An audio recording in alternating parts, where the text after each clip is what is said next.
Assalamualaikum warahmatullahi wabarakatuh. Selamat pagi anak-anak semuanya. Kita masih berjumpa kembali pada pertemuan kali ini, tanggal 18 November tahun 2020, yang sebentar lagi tahun 2020 ini akan segera usai. Waktu tersisa ya sekitar 1 bulan lebih sedikit ya.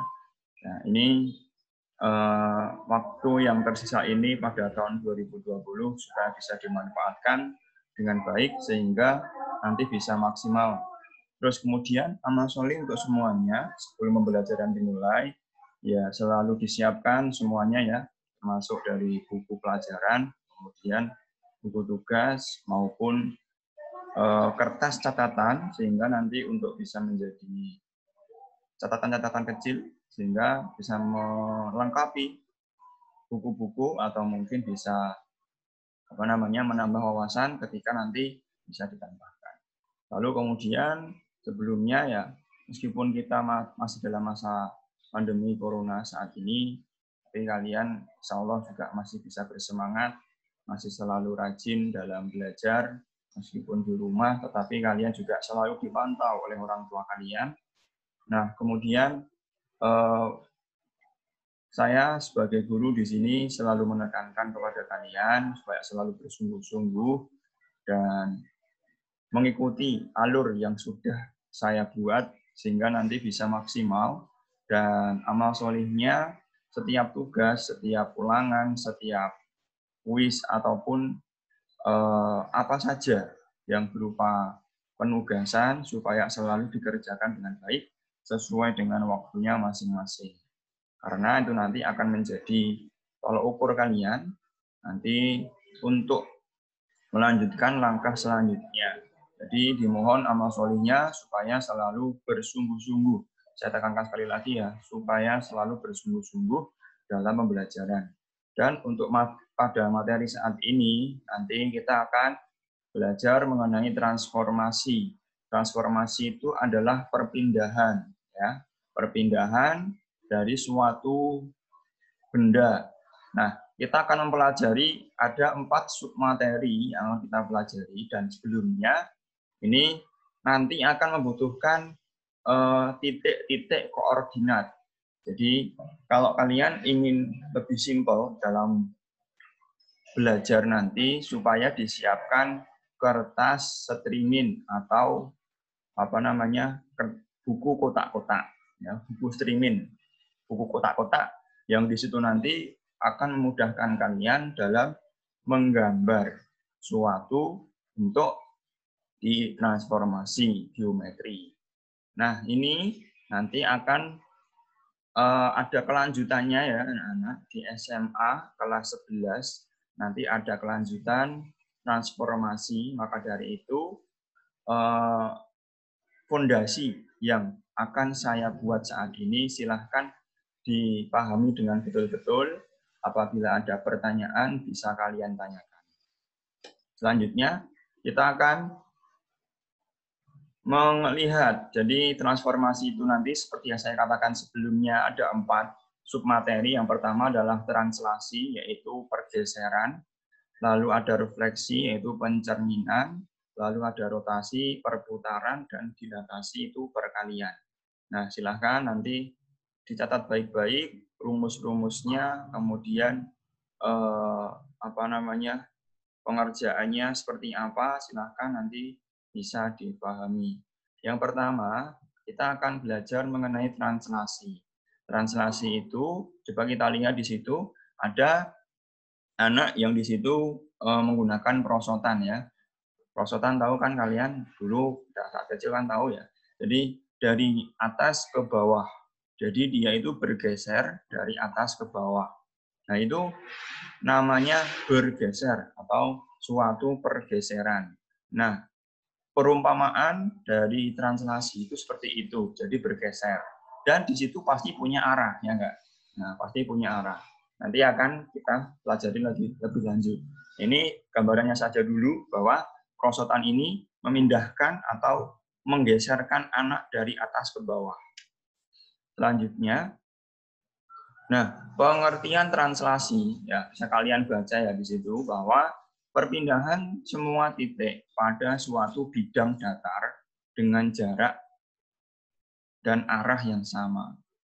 Suatu translasi dapat diwakili oleh sebuah ruas garis berarah. Nah, ini ada sebuah bujur sangkar kotak ya, ada ABCD namanya. Nah, ini bergeser. Nah, arahnya ke sana, ya enggak? Bergeser dari arah dari sini ke sana. Nah, di situ berada di dalam bidang beta. Ini bidang beta ya, bisa kalian lihat. Nah, kemudian arahnya sama, tidak berbeda-beda. Titik A yang ke sana dengan jarak yang sama. Titik B arah yang sama dan jarak yang sama. Titik C ke sana juga dengan arah yang sama dan jarak sama. Titik D juga sama. Namun, nanti ketika ada suatu titik yang dipindahkan, nanti akan berubah menjadi nih A, nanti akan bergeser ke A aksen. Ya. B akan bergeser ke B aksen. Sebagaimana pula yang lain. Jadi, ketika suatu titik itu ditransformasikan dalam pelajaran saat ini itu adalah translasi. Suatu titik ditranslasikan ke arah dan jarak yang lain, maka nanti akan berubah nama, yaitu menjadi A aksen, B aksen, C aksen, dan D aksen. Seperti itu. Selanjutnya, nah ini ada contoh soalnya. Ya. Ini seperti halnya ini. Jadi ada suatu kotak atau ini persegi panjang EFGH ya. Kemudian digeser ke sini ya maju. Jadi akan berubah menjadi E aksen, F aksen, G aksen dan H aksen. Itu namanya adalah bayangan. Bayangan dari titik EFGH ini. Nah, maka dari itu perlu kalian pahami. Jadi setelah kita translasikan nanti akan berubah nama, namanya menjadi ada penambahan aksen di situ. Nah, ini bagaimana hubungan CCGF dan bayangannya? Bayangan CCGF dan bayangannya adalah sama, ya, panjangnya sama. Nah, ini contoh aja EH yang di sini dengan E, ini bukan F ya, tapi E aksen, H aksen, ini panjangnya tetap sama, ya. Terus kemudian coba kalian jawab ya, FG dengan F aksen, G aksen sama tidak kira-kira? Terus kemudian GH ke G aksen, H aksen kira-kira sama tidak? Nah, itu pasti sama. Karena apa? Itu hanya dipindahkan dan nanti akan memiliki sifat. Ya. Bagaimana hubungan bangun EFGH dan bayangannya? EFGH dan E aksen, F aksen, G aksen, dan H aksen. Kira-kira seperti apa? Nanti akan sama, sebangun, kongruen. Karena memiliki jarak dan panjang yang sama. Terus kemudian di situ nanti akan berlaku GF akan sejajar dengan G aksen F aksen, ya, karena tidak ada perbedaan. Seperti itu. Translasi itu adalah pergeseran. Nah, notasi translasi dengan pasangan bilangan. Suatu translasi selain dapat diwakili oleh sebuah ruas garis berarah, dapat juga dinyatakan dengan pasangan bilangan. Nah, ini dengan X sebagai komponen mendatar dan Y sebagai komponen tegak vertikal. Jadi perlu kalian pahami ya, pada suatu sumbu, ada sumbu X dan sumbu Y, ya enggak? Nah, sumbu X dan sumbu Y itu akan diwakili dalam translasi itu untuk X, itu nanti akan bergeser ke kanan dan ke kiri, gitu kan? Nah, untuk satuan A nanti seperti hanya X. Jadi A itu nanti akan bergeser ke kanan dan ke kiri, bergantung dengan translasinya itu positif atau negatif. Apabila positif, nanti akan bergeser ke kanan. Tapi apabila itu negatif, nanti akan bergeser ke kiri. Termasuk juga satuan B. Satuan B nanti akan bergerak ke atas dan ke bawah. Ketika apa? Ketika nanti B-nya positif, nanti akan bergeser ke atas, dan B-nya negatif akan bergeser ke bawah. Nih, jadi ada satuan A dan B nanti akan diwakili dengan sumbu X dan sumbu Y. Seperti itu ya.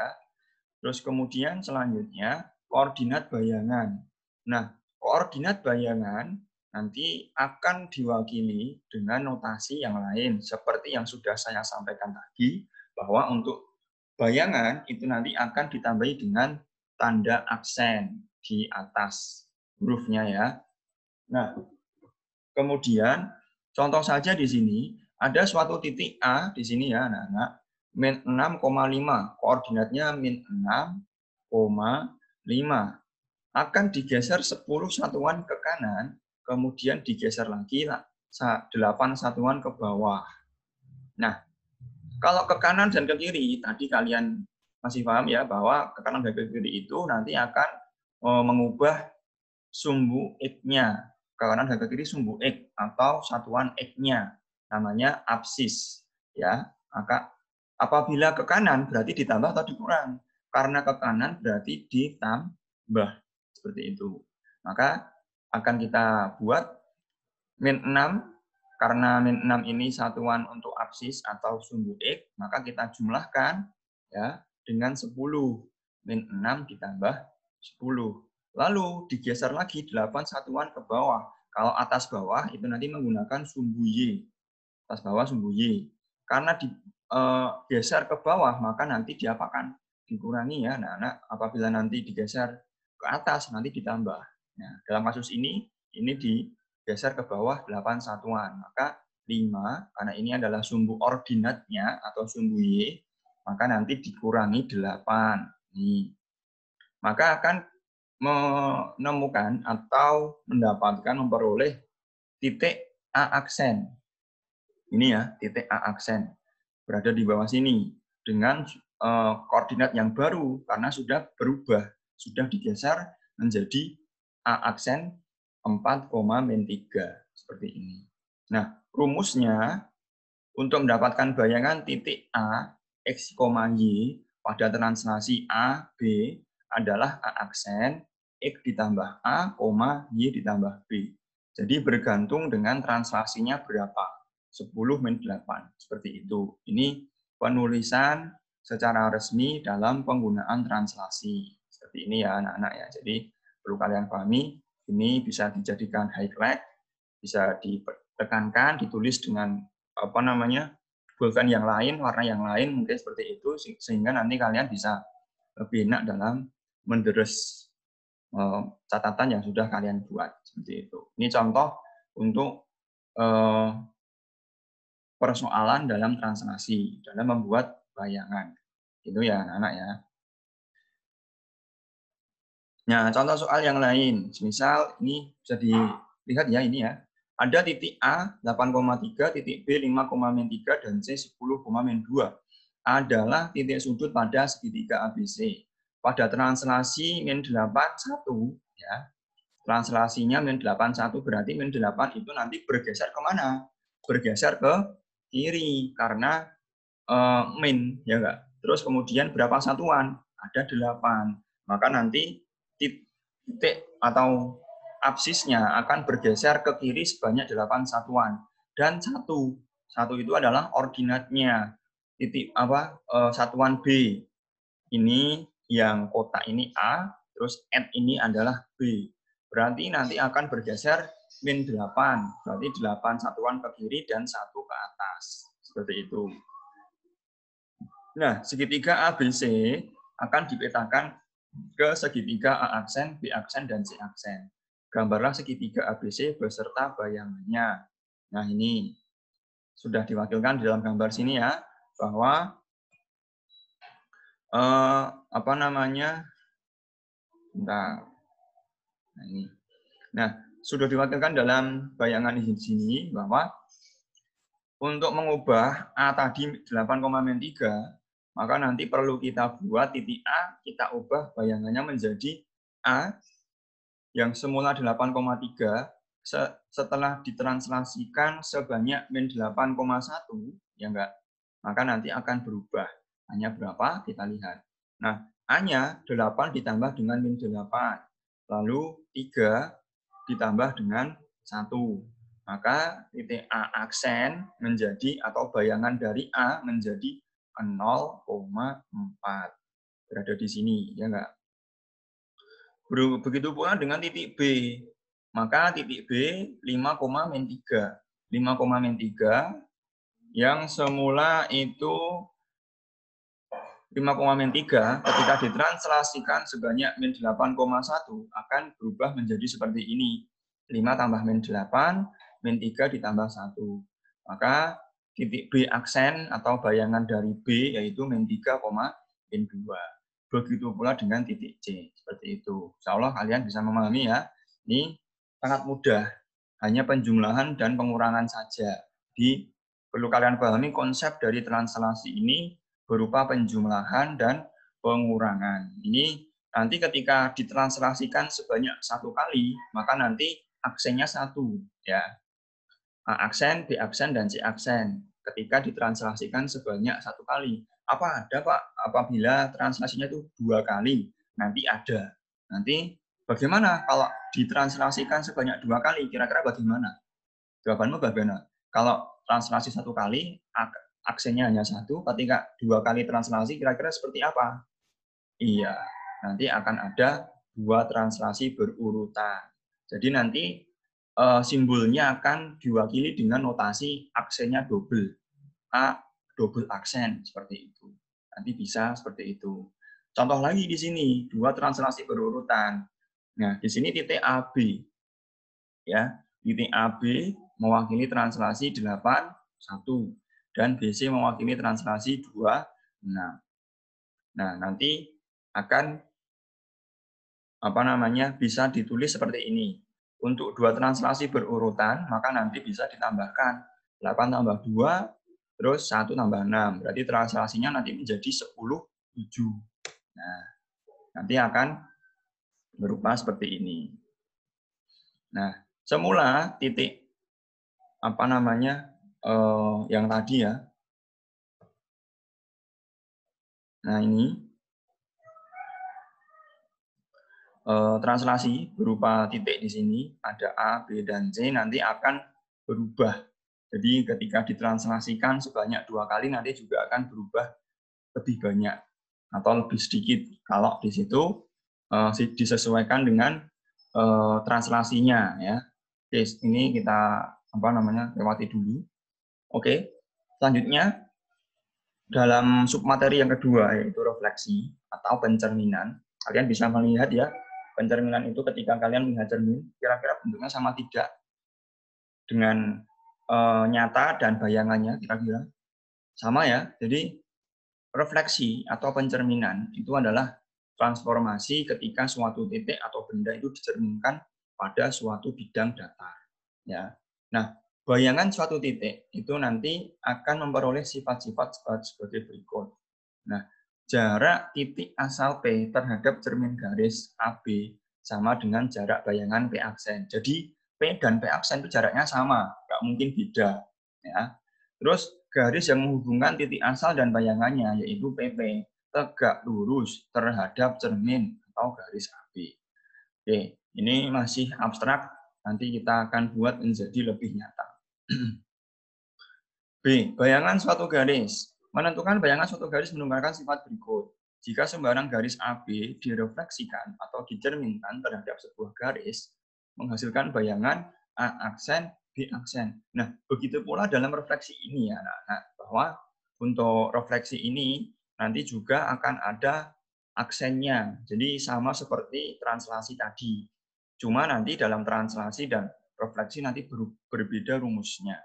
Misal di sini ada panjang AB direfleksikan dalam suatu bidang datar, nanti akan mendapatkan atau memperoleh bayangan A aksen, B aksen. Lalu C, bayangan suatu bangun sama. Jadi ketika suatu bangun, garis dan titik itu direfleksikan, nanti akan berubah menjadi notasinya berubah menjadi ada tambahan aksennya seperti itu. Jadi perlu kalian pahami, nanti konsepnya sama, titik, nah ini ya, titik, terus kemudian ini titik ya, titik itu 1 A saja, seperti itu. Nah, kalau garis itu nanti ada 2, Ada 2 titik berarti kalau bangun atau bidang nanti ada beberapa titik karena pasti melebihi 2 kalau sebuah bidang. Karena ada bidang segi 3, bidang segi 4, segi 5 seperti itu. Jadi disesuaikan dengan titiknya. Banyak titiknya disesuaikan. Nah, dalam refleksi nanti akan berlaku beberapa sifat. Ya, berbeda dengan translasi tadi. Kalau di dalam refleksi pencerminan nanti ada rumusnya. Kalau simpelnya seperti itu. Nah, di sini diketahui titik A. Ya. Titik A direfleksikan dalam suatu bidang datar PG. Nanti kira-kira di mana titik A-nya di sini? Ketika sudah direfleksikan atau dicerminkan, kira-kira nanti bayangannya atau A aksen itu berada di mana? Apakah di sini? Apakah di sini? Atau di sini? Nah, disesuaikan. Nanti sesuai dengan sifat dari refleksi, ya, nanti akan memiliki jarak yang sama. Misal di sini jaraknya 5, maka nanti aksen nanti juga ada 5 juga bayangannya. Berarti sekitar di sini ya anak-anak ya. Seperti itu. Jadi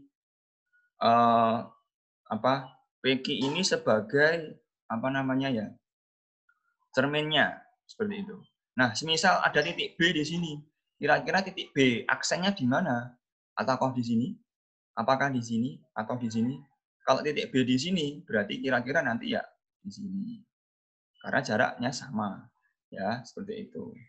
Jadi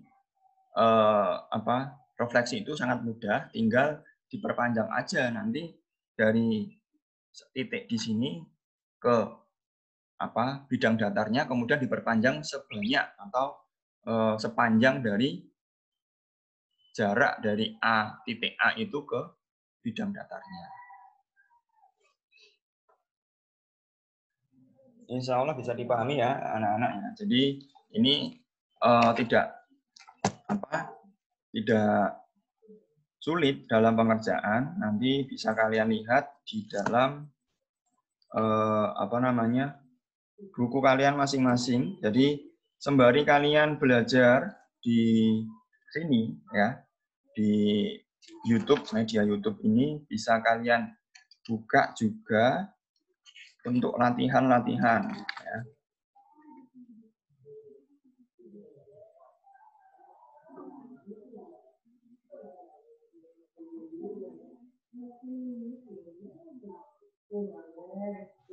Oke, sebagai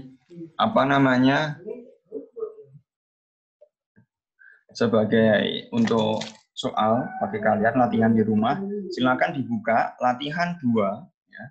Latihan 2 halaman 117 nomor 2 dan 3. Kalian kerjakan di buku tugas kalian ya. Terus kemudian dibuka juga halaman 121 latihan 3. Kalian kerjakan nomor 1 lalu nomor 2 ya.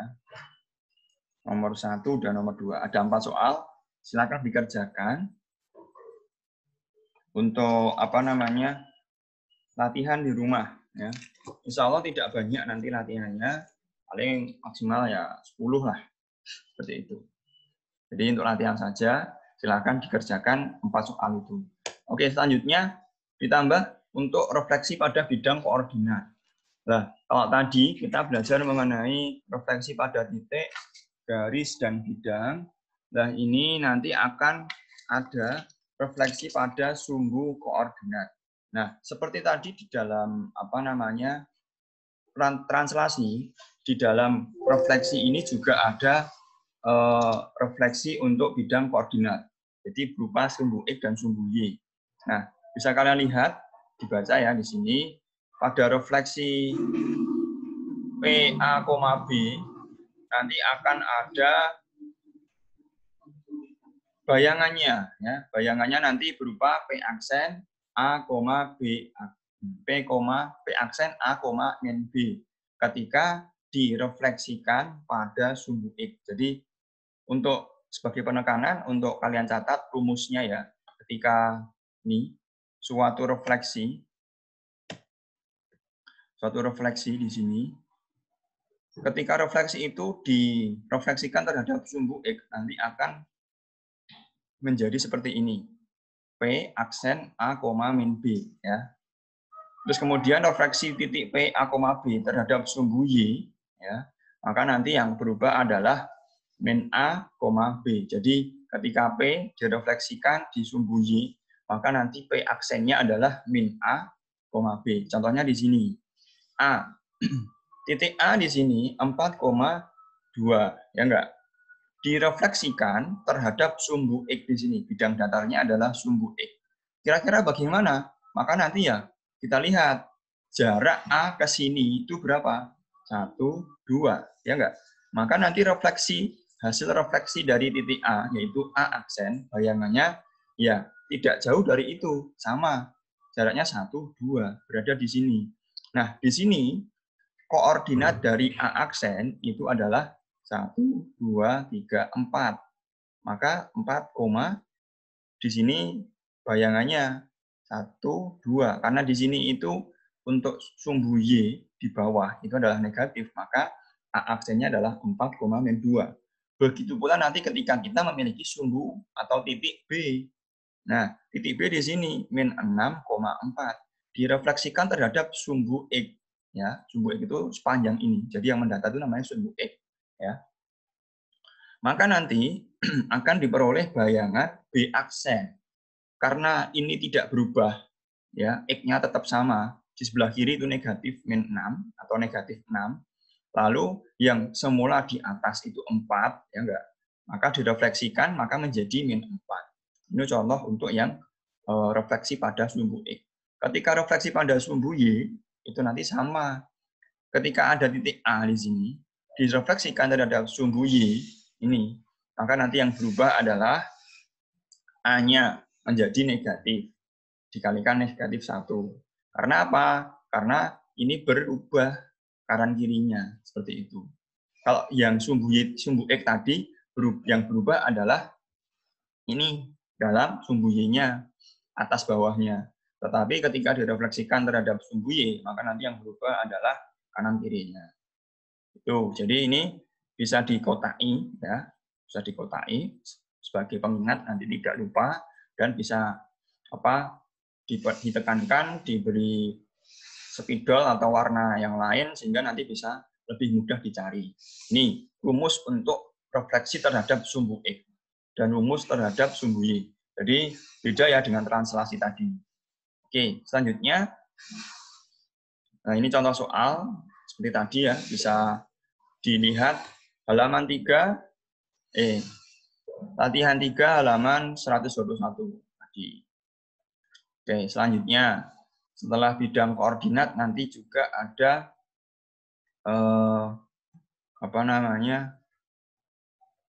submateri yang lain.